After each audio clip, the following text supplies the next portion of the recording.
እስካሁን የመጣነው ዋዜማው ላይ ነው። ወደፊት የምንሄደው አይነቱ ላይ ነው። እስካሁን በዋዜማው ላይ ነው ያለነው። የመከራ ዋዜማ የፈተና ዋዜማ ነው።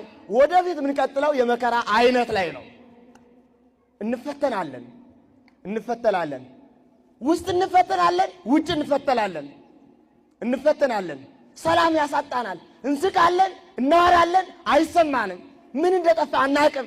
መኖር ነው። እንበላለን፣ እንጠጣለን፣ አለቀ። እንደርሳለን፣ እንመለሳለን፣ አለቀ።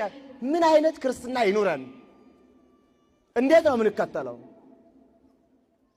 እንዳንገስጽ እንፈራቸዋለን። እንዳንናገር ይጨንቀናል። ዝም እንዳንልም ያስጨንቀናል። አሁን ህልውና ነው። የመኖር ያለመኖር ጉዳይ ነው። የመጽደቅ ያለመጽደቅ ጉዳይ ነው። ክርስቲያን የመሆን ያለመሆን ጉዳይ ነው።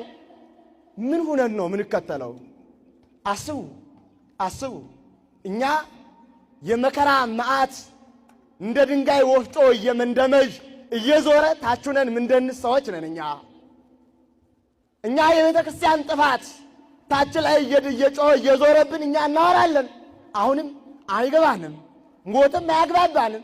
መከራም አያግባባንም። የቤተ ክርስቲያን ጉስቁልናም አያግባባንም። የክርስቲያኖች መንፈሳዊ ሕይወት መጓደልም አያግባባንም።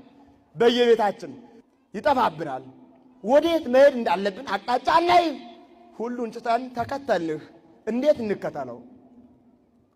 እንዴት ነው የምንከተለው?